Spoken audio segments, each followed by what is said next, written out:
శ్రీమాత్రే నమ. జయ గురు దత్తాత్రేయ నమ. ఈ వీడియోలో మనం మీనరాశి వారికి జూలై 16 నుంచి 31వ తారీఖు మధ్యలో జరగబోయే పక్ష ఫలితాలు పరిశీలించినప్పుడు ఏదైనా మీనరాశి వారికి అందరికీ మంచి చెయ్యాలి అన్నటువంటి మీ యొక్క ఆశయం ఎంత కష్టపడ్డా కూడా అనుకున్నది చేయలేకపోవడం జరుగుతుంటుంది. అందుకని చాలా వరకు ఎవరికన్నా ప్రామిస్ చేసే ముందు 1-2 సార్లు ఆలోచించి వాళ్ళకి ప్రామిస్ చేయడం మంచిది. అంటే ఒక ఆర్థిక సహకారం అవ్వచ్చు, వేరే ఏదన్నా అవ్వచ్చు. ఎందుకంటే ప్రస్తుతం రాశి యందు సంచరిస్తున్నటువంటి శని భగవానుడు వక్రగమనం పొందడం వల్ల కొంతవరకు గతంలో ఉన్నటువంటి వర్క్ చాలా బిజీగా మారడం వల్ల ఎక్కువ పని గంటలు పని చేయవలసి ఉంటుంది. అంటే మీరు ఏ రంగంలో ఉన్నప్పటికి కూడా అటు వైద్య వృత్తులు కానీ ఉపాధ్యాయ వృత్తి కానీ ఏదైనప్పటికీ కూడా చాలా వరకు పని భారం పెరుగుతూ ఉంటుంది. దీనివల్ల ఏంటంటే మిగతా విషయాల మీద కాన్సన్ట్రేట్ చేయలేకపోతుంటారు. దానివల్ల ఏంటంటే సమయానికి వారికి ఇచ్చిన ప్రామిస్ నెరవేర్చుకోలేకపోతుంటారు. కాబట్టి ప్రస్తుతం మీరు వృత్తి మీద కాన్సన్ట్రేట్ చేయడమే మంచిది. బట్ ఏదైనా అధిక శ్రమకి గురవడం జరుగుతూ ఉంటారు. ఎంత కష్టపడ్డా కూడా దాని యొక్క ప్రతిఫలం పెద్దగా వచ్చినట్టు అనిపించదు. కానీ తప్పనిసరి పరిస్థితుల్లో ఆ కర్తవ్యాన్ని నిర్వహించవలసి ఉంటుంది. దీని యొక్క ప్రతిఫలం తర్వాత పొందే అవకాశం ఉన్నది. ఇక రాహు వ్యయ స్థానంలో ఉండడం వల్ల ఏంటంటే మీతో ఎక్కువ పని చేయించుకొని తక్కువ ప్రతిఫలం పొందే విధంగా రాహు ప్రయత్నం చేస్తూ ఉంటాడు. అలాగే మీరు సంపాదించినది ఏదో విధంగా మోసపోవడం వల్ల, నష్టపోవడం వల్ల, ఇతరులకు ఇవ్వడం వల్ల మీ యొక్క ధనాన్ని, మీ యొక్క సంపదని, మీ యొక్క ఆదాయాన్ని మీరు అనుభవించలేకపోతూ ఉంటారు. ఇతరుల దాన్ని ఏదో విధంగా అనుభవిస్తూ ఉంటారు. అది మీకు కొంతవరకు ఆనందాన్ని కలిగించినప్పటికీ కూడా తర్వాత ఇప్పుడు మీ వద్ద సంపాదించింది అనుభవించిన వాళ్ళు తర్వాత విమర్శించే అవకాశం ఉంది. అందువలన ఎవరిని ఏది కూడా అలవాటు చేయకుండా ఉండడం మంచిది. అది అలవాటు చేయడం వల్ల వారు దానికి అలవాటు పడి ప్రతి విషయానికి కూడా మీ మీద ఆధారపడడం జరుగుతూ ఉంటుంది. ఇది చాలా వరకు అపాత్రదానమే అనిపిస్తూ ఉంటుంది. ఏదో అయిన వాళ్ళ కాకుల్లోనూ కాని వాళ్ళ కంచాల్లో పెట్టినట్టు ఈ కాని వాళ్ళకే ఎక్కువ ప్రతిఫలం మీ వద్ద పొందుతూ ఉంటారు. అందువల్ల అది ఒకసారి గమనించండి. ఏదైనా కొద్దిగా వేస్ట్, మనకి వీళ్ళ వల్ల ఉపయోగం లేదు అనుకుంటే మాత్రం వాళ్ళని ఖచ్చితంగా వదిలించుకోవడం మంచిది. లేని పక్షంలో ఇది ఏదో అలాగలా కంటిన్యూ అయ్యి చివరికి మీ యొక్క ఉనికికే నష్టమయ్యే అవకాశం ఉంది. కాబట్టి అది మీ యొక్క బలహీనత అన్నా అవ్వచ్చు, ఏదో విధమైన అటాచ్మెంట్ అన్నా కావచ్చు. అది మీ జాతకాలను బట్టి వ్యక్తిగతంగా మీకు అర్థమయ్యే ఉంటుంది. అందువల్ల అటువంటి అనవసర ఖర్చులు, వృధా శ్రమ, ఇతరుల కోసం ఆరాటపడడం, ఇతరుల యొక్క సంతోషం తీర్చాలనే మీ ప్రయత్నానికి ఎంత తొందరగా బ్రేక్ వేస్తే అంత తొందరగా మీరు ఈ ఊబి నుంచి బయటపడే అవకాశం ఉంది. అప్పుడు మీకు కొత్త అవకాశాలు కూడా రావడం జరుగుతూ ఉంటుంది. మీ సేవింగ్స్ కూడా పెరుగుతాయి. ఒకసారి ఆలోచించి నిర్ణయం తీసుకోండి. అది మీకే మీ జీవిత గమ్యాన్ని మార్చే విధంగా ఉంటుంది. అయితే మనకి శుక్రుడు 3వ స్థానంలో ఒక మంచి మార్గాన్ని చూపించడం జరుగుతుంది. మీ యొక్క ఈ ప్రయాణంలో మీకు ఒక వ్యక్తి తారసపడడం జరుగుతూ ఉంటుంది. అది ఒక ఇండస్ట్రీలో ఉన్నటువంటి ప్రముఖ వ్యక్తి అయినా కావచ్చు, ఒక సినిమా ఇండస్ట్రీకి చెందిన కావచ్చు, ఒక మంచి విద్యావేత్త అన్న అవ్వచ్చు, లేదంటే చిన్ననాటి స్నేహితులన్నా కావచ్చు. వాళ్ళు స్త్రీ అన్న అవ్వచ్చు, మగవాళ్ళకైతే పురుషుడన్నా స్త్రీ అన్న కూడా అయ్యే అవకాశం ఉంది. కాబట్టి ఇక లింగభేదం పక్కన పెట్టి ఒక మంచి వ్యక్తి మీకు సహాయపడుతూ మీ యొక్క అభివృద్ధికి కారణం అవడం జరుగుతూ ఉంటుంది. దాని యొక్క సహకారంతో, వారి యొక్క ప్రోత్సాహంతో మీ యొక్క ప్రయత్నాన్ని ముందుకు తీసుకెళ్తే దాని పక్కనే ఉన్నటువంటి గురువు కంపల్సరిగా మిమ్మల్ని ఒక మంచి ప్రశాంతమైనటువంటి వాతావరణంలో పెట్టడం జరుగుతూ ఉంటుంది. అటు విద్యార్థులు కానీ, ఆధ్యాత్మికవేత్తలు కానీ, మీరు ఏ రంగంలో ఉన్నా కూడా ఒక ప్రశాంతమైనటువంటి ప్రదేశంలో మీకు మనశ్శాంతి లభించే అవకాశం ఉంది. అలాగే ఒక మంచి గురువు లభించడం వల్ల మీలో ఉన్నటువంటి విద్వత్తుని ఇంకా బాగా పెంచుకుంటారు.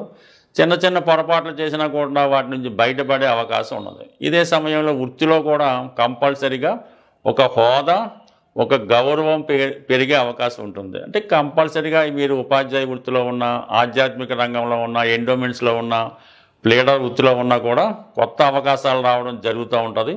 అయితే ఎన్ని అవకాశాలు వచ్చినా, ఎంత బిజీగా ఉన్నా నేమ్ అయితే వస్తుంది. కానీ దానికి తగు విధంగా ప్రతిఫలం వచ్చే అవకాశం లేదు. అయితే సక్సెస్ రేటు మాత్రం చాలా ఎక్కువగా ఉంది. మీరు వ్యక్తిగతంగా మీకు కోర్టు సమస్యలున్నా, బాధలున్నా, అలాగే మీరు ఏదన్నా ఎవరి తరపునన్నా కూడా ప్రయత్నం చేస్తున్నా ఇటువంటి విజయం అటు పోలీస్ సమస్యల నుంచి, కోర్టు సమస్యల నుంచి, ఆర్థిక సమస్యల నుంచి, అన్నదమ్ముల విభేదాల నుంచి కూడా చాలా వరకు బయటపడే అవకాశం ఉన్నది. విజయం అన్నది మాత్రం సక్సెస్ వస్తుంది. కానీ ఈ విజయం వెనక కూడా ఒక మనస్తాపం, ఏదో ఎవరికో అన్యాయం చేస్తున్నటువంటి తపన భావన కూడా కలుగుతూ ఉంటుంది. ఇటువంటివన్నీ పక్కన పెట్టి ఏదైనా ఒక సమస్య వచ్చినప్పుడు న్యాయమా అన్యాయమా, మనం ఎంతవరకు నష్టపోతాం, అవతల వారికి పాపం అనుకుంటే మాత్రం మీరు ఇబ్బంది పడుతూ ఉంటారు. అంటే అందరూ బాగుండాలి, అందులో మనం ఉండాలి అనే మీ కాన్సెప్ట్ మంచిదే. కానీ అది ఎల్లవేళలా ఎన్ని సందర్భాల్లో ఉపయోగపడే అవకాశం అయితే ఉండదు. అయితే ఇప్పుడు మీకు సప్తమ స్థానాధిపతి అయినటువంటి బుధుడు మరి రవితో కలిసి పంచమ స్థానంలో ఏర్పడినటువంటి బుధాదిత్య యోగం చాలా వరకు మీరు మంచి నిర్ణయాలు తీసుకొని మంచి ఆలోచనల వైపు వెళ్ళే విధంగా మీ అభివృద్ధి కొనసాగే అవకాశం ఉంటుంది. ఏదైనా ఈ గ్రహాల యొక్క కలయిక, ఈ గురువు చతుర్థంలో ఉంటూ అటు దశమ స్థానాన్ని, చతుర్థ స్థానాన్ని వీక్షించడం వల్ల ఎంత కష్టంలో అయినా ఏదో ఒక ఉపశయనం, ఏదో ఒక మనశ్శాంతి తప్పక లభించే అవకాశం ఉంటుంది ఈ రాశి వారికి. సాధారణంగా ఏ జాతకుడికైనా ఎవరికైనా సరే ఆర్థిక పరమైనటువంటి సమస్యలు ఎక్కువగా ఇబ్బంది కలుగుతూ ఉంటాయి. అలాగే కొన్ని సందర్భాల్లో అన్నదమ్ముల మధ్య, భార్యాభర్తల మధ్య, స్నేహితుల మధ్య వచ్చే విభేదాలు మనస్తాపానికి గురి చేస్తూ ఉంటాయి. ఎటువంటి ఆర్థిక సమస్య అయినా లేదా ఎటువంటి రక్త సంబంధీకుల మధ్య వచ్చినటువంటి సమస్య అయినా పరిష్కారానికి ఒక తాంత్రిక పరిహారం అన్నది ఇప్పుడు మనం తెలుసుకునే ప్రయత్నం చేద్దాం. మీకు మీ నక్షత్రానికి సాధన తార వచ్చే రోజు ఎన్నుకోవాల్సి ఉంటుంది. అంటే సాధన తార అంటే మీ జన్మ నక్షత్రానికి 6వ తార సాధన తార అంటారు. ఆ సాధన తారలో మనం ఏ ప్రయత్నం చేసినా కంపల్సరీగా అది సక్సెస్ రావడం జరుగుతూ ఉంటుంది. అది కోర్టు కేసు అవ్వచ్చు, ఉద్యోగ ప్రయత్నం అవ్వచ్చు, రుణ ప్రయత్నం అవ్వచ్చు, కంపల్సరీగా సక్సెస్ అవుతూ ఉంటుంది. అంటే ఏదైనా ఈ పంచాంగాన్ని నక్షత్రాలను పాటిస్తూ ఉంటే వారికి దీని యొక్క విలువ అర్థమవుతూ ఉంటుంది. కొంతమంది పెద్దగా ఈజీగా తీసుకుంటారు. కానీ కావడం మీరు ఒక సాధన తార రోజు మీకు ఏదైనా ఒక ఆంజనేయ స్వామి టెంపుల్లో పరిచయం ఉంటే, పూజారి గారు ఉంటే ఓకే. లేని పక్షంలో ఆంజనేయ స్వామి విగ్రహం ఎక్కడున్నా పర్వాలేదు. ఈ సాధన తార రోజు ఉదయం పూట చక్కగా స్నానం చేసి ఒక మంచి తమలపాకు తీసుకోవాలి. అంటే కేవలం ఒకటంటే ఒకటి కాదు, 5 తమలపాకులు ఒక ఒత్తుగా తీసుకొని ఆ తమలపాకు పైన, అంటే మీ సమస్య ఏం రాయక్కర్లేదు, మీ సమస్య తలుచుకొని సింధూరంతో ఆ తమలపాకు పైన ఒక చక్కగా చంద్రబింబంలాగా ఒక బొట్టు పెట్టినట్టు పెట్టి మీ మనసులో కోరిక తలుచుకొని ఆంజనేయ స్వామి వారి పాదాల వద్ద ఉంచవలసి ఉంటుంది. ఈ విధంగా 41 రోజులు ఈ యొక్క ప్రయత్నం, ఈ యొక్క నియమం చేయడం వల్ల వీలైతే ఈ 41 రోజులు కూడా సాత్వికమైనటువంటి ఆహారం తీసుకోవడం, హనుమాన్ చాలీసా పారాయణ చేయడం, ఈ పటిక బెల్లం అంటే ఇంటి దగ్గరైనా మీరు ఈ ఆంజనేయ స్వామి విగ్రహం దగ్గరైనా పటిక బెల్లం నైవేద్యంగా పెట్టి ఈ 41 రోజులు విధి విధానంగా పూర్తి చేయడం వల్ల ఎటువంటి సమస్య అయినా 100% నెరవేరడం జరుగుతూ ఉంటుంది. ఇది ప్రయత్నం చేసి చూడండి.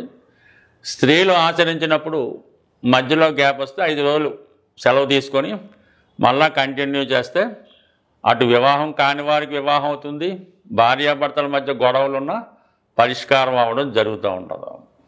దీంతోపాటు ఇంకొక చిన్న రెమెడీ అంటే దురదృష్టవశాత్తు ఈ సిటీలో ఉన్న వాళ్ళకి ఆ రెమెడీ జరగకపోవచ్చు. ఎందుకంటే మనకి కాకులు అన్నవి కనబడటమే లేదు. అవకాశం ఉన్నవాళ్ళు కాకులు వస్తూ ఉంటాయి. మీకు ఏ సమస్య అయినా అవటం లేదు, ఇబ్బంది పడుతుంది, అప్పు దొరకడం లేదు, ఏది ఈతి బాధలు ఉన్నా, ఇంట్లో సమస్య ఉన్నా మీరు భోజనానికి ముందు, అంటే మీరు మధ్యాహ్నం భోజనానికి కూర్చునే ముందు మీ యొక్క విస్తరంతా వడ్డించిన తర్వాత కొద్దిగా అన్నం ఏదో కూర కలిపి ఆ ప్రహరీ గోడ మీద ఈ కాకికి ఆహారంగా పెట్టి, అంటే కాకి వచ్చిన తర్వాత అంటే ముట్టుకున్న తర్వాత మీరు తింటే అది మీకు చాలా సక్సెస్ వస్తుంది. లేని పక్షంలో మనకంత విధి నిర్వహణ కుదరకపోవచ్చు. ఒక బెల్లం ముక్క మేము డ్యూటీకి వెళ్ళే ముందే ఆ కాకికి పెట్టడం వల్ల మనకి చాలా చాలా చాలా జటిల సమస్యలు పరిష్కారం అవడం జరుగుతుంటుంది. ఏ సమస్య అయినా ఒకరోజు పెడితే అది సరిపోదు, అది మొక్కుబడిగా చేసినా కూడా సరిపోదు. సంపూర్ణ విశ్వాసంతో చేయడం వల్ల కంపల్సరీగా మీకు ఎటువంటి సమస్య అయినా ఈ పరిష్కారం అవడం జరుగుతూ ఉంటుంది. స్వస్తి.